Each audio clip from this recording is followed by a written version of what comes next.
loving without being able to get close, attached but still lonely, trusting only to pull away yourself. There's a kind of pain no one sees, but you live with it every single day. It's the pain of being in a relationship where the other person always seems to have one foot out the door even when they're still physically there. Psychologist Dr. John Bowlby, the father of attachment theory, once said, "Love is not a luxury emotion. It is the foundation of survival." So why is it that some people, no matter how loved they are, no matter who stays still, feel suffocated when someone gets too close, still panic when real intimacy shows up? Here's the truth you need to hear. Avoidant partners aren't afraid of losing you. They're terrified of needing you. Emotional closeness makes them feel weak. They mistake love for loss of identity. And because of that, they sabotage the very thing they crave the most. In this video, I'm going to show you 5 subtle but unmistakable signs that you're in love with someone avoidant.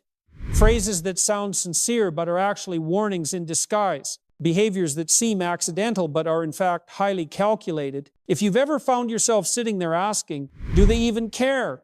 Am I doing something wrong? Or if you've ever felt like you're waiting on someone who emotionally checked out long ago, then what comes next is for you. Stay with me, because the truth you're about to hear might not be comfortable, but it just might set you free. 1. I've never felt this way about anyone before. It sounds sweet, like you're the turning point in their story. Like you've touched something sacred inside them. No one ever has. But if the person you're dating has an avoidant attachment style, that sentence may not be a sign of emotional depth. It's a red flag disguised as romance. At the start of the relationship, an avoidant can come across as open. They're present. They're thoughtful. They might even say things that make you believe you're the one who changed everything. But here's the thing. They haven't been asked to show up yet. Emotionally, they're still standing outside the real test. The image here is 2 doors. One is wide open, filled with light and fresh air, representing the freedom and thrill of early love. The other is shut. Behind it lies responsibility, emotional presence, vulnerability, and real need. In the beginning, the avoidant is standing in front of the open door. They're enjoying the breeze, tasting connection without any risk. They feel a lot, but they're still outside the real space of intimacy. They believe they're ready this time, but in truth, they're just standing at the threshold. They haven't crossed into what real closeness demands. Then comes the moment when you reach for the closed door. You ask, "Can you come in here with me?" That's when they flinch, because that room holds everything they've always avoided: dependency, commitment, and the terrifying possibility of being truly seen and then rejected. When they say, "I've never felt this way before," it's true, because they've never crossed the line of needing someone. That's why you have to be careful. Don't confuse intensity with intimacy. Emotion is not the same as readiness. Sometimes, what you're feeling is just a breeze from the open door, beautiful but fleeting. And if you're already inside that room, standing there with your hand on the door, waiting, remember, it takes 2 people to open that door. One is not enough. And that's the first paradox of loving an avoidant. The more intensely they express emotions in the beginning, the more you should be cautious, because that emotional high isn't a sign of readiness. It's a beautifully disguised escape route. But it doesn't stop with those sweet early whispers. Eventually, their tone shifts. A different sentence enters the picture. A new truth is revealed, one that sounds humble, but is actually a carefully crafted warning. Number 2, I'm just really bad at relationships. You might think, well, at least they're being honest. But this isn't honesty for the sake of connection. It's honesty meant to create emotional distance. It's not an apology. It's a silent contract. I will hurt you, and I need you to take responsibility for staying anyway. On the surface, it sounds like self-awareness. But beneath that is a psychological defense known as defensive pessimism. Avoidants often set low expectations, not because they're modest, but because they're preparing themselves for failure. It's a form of emotional cushioning in case things fall apart. The metaphor here is a tall, concrete wall, carved with messy, painful words. I'm not good enough. I ruin everything I touch. I don't know how to love properly. They build that wall so you don't come too close. And if you try to climb over it, Each of those carved sentences becomes a brutal reminder, making you question, am I forcing someone who's just not ready? When in reality, you're just trying to connect. Avoidants don't use their words to invite you in, they use them to warn you away. And yet, they don't fully walk away either, because deep down, they still long for love. They just fear too many things: failure, shame, exposure, dependency. And instead of healing, they try to control the ending by scripting in failure from the beginning. Here's the danger. If you hear something like, I'm bad at relationships, and think you can change them, you've just stepped right into the emotional trap they've built to keep you at a safe distance. The more you try to prove they can be loved, the more you reinforce their distorted belief that love leads to pain, closeness equals chaos, and attachment is dangerous. You think you're breaking down the wall, but in truth, you're just carving one more sentence into it. I was right to be afraid. And that's the brutal truth behind the second signal. When an avoidant says, I'm really bad at relationships, they're not asking you to heal them. They're asking you to validate the deep belief they've carried for years, that they are unlovable, and anyone who loves them will eventually get hurt. You think you're helping them grow, but in reality, you're becoming living proof of their oldest fear. Then comes the third line, one that sounds noble, even generous, but is actually a calculated emotional exit. You deserve someone better than me. Sound familiar? This line always stuns the person on the receiving end. It doesn't sound like a cruel breakup. On the contrary, it's wrapped in moral language, as if the one leaving is doing the right thing. But beneath that surface lies something far more manipulative. They don't truly want you to be happier. What they want is to walk away without guilt. And to do that, they need you to believe they're making a sacrifice. This is where a powerful psychological concept comes in. Moral licensing. It means when someone does something that appears good or selfless, they subconsciously give themselves permission to do something harmful later without feeling bad. In this case, saying you deserve better becomes a justification to walk away clean without emotional accountability. Imagine the visual here. A person standing calmly in front of a trap door. Above, they're smiling gently, giving you what seems like a heartfelt goodbye. But beneath their feet, the exit has already been planned.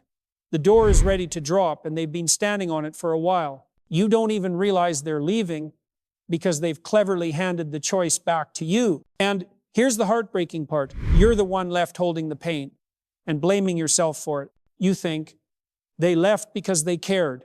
You believe, maybe I really was too good for them. But in truth, you've just been put in the position of justifying your own abandonment. Why do they do this? Because if they said it directly, I don't want this anymore, they'd have to carry the emotional burden. They'd have to face guilt, disappointment, conflict, and avoidants are terrified of that. They fear emotional responsibility even more than intimacy itself. So instead, they retreat behind a sentence that sounds kind. And because you're someone with a heart, you carry that kindness, hold it tightly, and convince yourself they did the right thing. But can you see it now? That kindness only exists on the surface. Because a truly kind person would stay and process feelings with you, not disappear behind a beautiful sentence. They didn't leave you. They just pretended to be doing the right thing. And you're the one who followed the trail and blamed yourself. And here's the hardest part. Avoidants often don't see themselves as the one who caused the pain. In their mind, they saved you by exiting. They believe that staying would have made things worse. And so their departure becomes a noble act. And you become the thing that had to be sacrificed while no one is willing to admit they were holding the knife. And that's the painful irony of the third signal. You thought they were doing the right thing, but in reality, you were just witnessing a morally disguised escape. They didn't take responsibility for leaving, and somehow you ended up carrying the emotional weight they never had the courage to face. But there's something even deeper, something quieter and far more devastating than anything they've ever said out loud. Because avoidants have thoughts they'll never verbalize, but they live with them every day. And if you've ever felt like you were suddenly pushed away for no clear reason, like things were going well only to fall apart overnight, then you may have come dangerously close to the core of their internal world. If I destroy this first, I'll never have to face how much I actually needed it. It sounds cruel, doesn't it? But for someone with avoidant attachment, needing someone isn't a sign of love, it's a sign of weakness. And weakness is something they learned often in childhood no one would ever protect. The visual metaphor here is a glass heart and a cold, sharp knife. The glass heart, fragile, transparent, and deeply beautiful, represents the relationship you're trying to build with them. The knife is their survival instinct, their reflex to sever emotions before they become too real, too close, too risky. So when things start to feel real, when you begin to matter more, when they realize, I don't function the same without this person, they panic. They can't tolerate the idea that losing you would crush them. So they choose to end it, to break it on their own terms. Because they'd rather feel pain they cause themselves than face the terrifying truth that they need you more than they're willing to admit. It sounds illogical, right? But remember, avoidants lack a healthy emotional framework. To them, needing someone means surrendering power, being exposed, being abandoned, being hurt in a way they can't control. And in their emotional vocabulary, helplessness is worse than loneliness. So they do what avoidants do best. They disappear before they're fully seen. They tell themselves, if I break this now, I'm still in control. They shatter the glass heart, not because they don't see its beauty, but because they see it so clearly. It terrifies them. It matters too much. And if the previous 4 signals came in the form of words and obvious actions, this last one is far more subtle. It lives in the silence. In the text they don't reply to, but still watch your stories. In the quietness, but they haven't unfollowed you. In the short hugs just long enough so you don't walk away. I need you to believe I still care, even as I'm disappearing. The visual metaphor here is 2 people sitting on chairs. One is you fully present, eyes turned toward them, heart wide open. The other is the avoidant slowly fading like a ghost. They're still there, technically, but emotionally, they left a long time ago. This is a strategic withdrawal. Avoidants don't often leave abruptly, because that would mean taking emotional responsibility. Instead, they leave breadcrumbs, just enough for you to keep believing they're still in it, that you haven't been abandoned. And because you love them, you will wait, believe, hope that this coldness is temporary. But the truth is, they've already retreated into their emotional safe zone, a space with no risk, no accountability, and no real intimacy. They leave behind a trace of closeness, just enough to keep you in place, while they've already stepped out of the relationship entirely. Avoidantly attached people don't just fear intimacy. They fear the very feeling of needing someone. They're not simply running from you, they're running from their own vulnerability. Because in their inner world, needing someone equals weakness and loss of control. And that's terrifying. At some point in their life, they needed someone, maybe a parent, a caregiver, a past lover, and the result was abandonment, disappointment, or emotional neglect. That wound never fully healed. So now, no matter how safe or sincere your love is, they do everything in their power to avoid ever feeling that helpless again. They choose control. They choose withdrawal, denial of emotions, denial of you, not because you're not good enough, but because letting you matter too much makes them feel powerless. And in their attempt to protect themselves, they end up hurting you. They push you away not because they don't feel, but because feeling too deeply scares them more than loneliness ever could. So what do you do once you begin recognizing these signs? First, don't try to prove you're worthy of love. Instead, pause and ask yourself, am I abandoning myself just to wait for someone who's slowly disappearing? Rather than chasing a half presence, take a step back and ask, is this really connection? Or is this abandonment wearing a polite mask? You don't need someone who leaves traces of themselves and calls that love.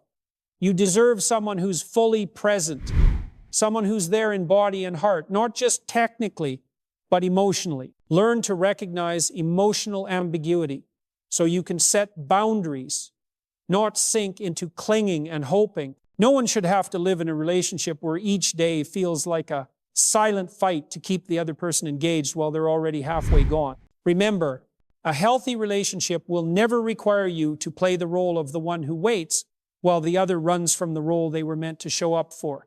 You deserve a relationship where, when someone says, I've never felt this way about anyone before.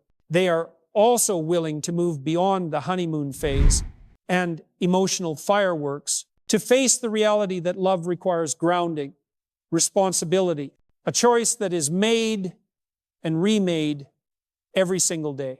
You deserve a love that shows up, not one that disappears. A love that walks with you, not one that makes you chase it. A love that's brave enough to stay, not scared enough to run.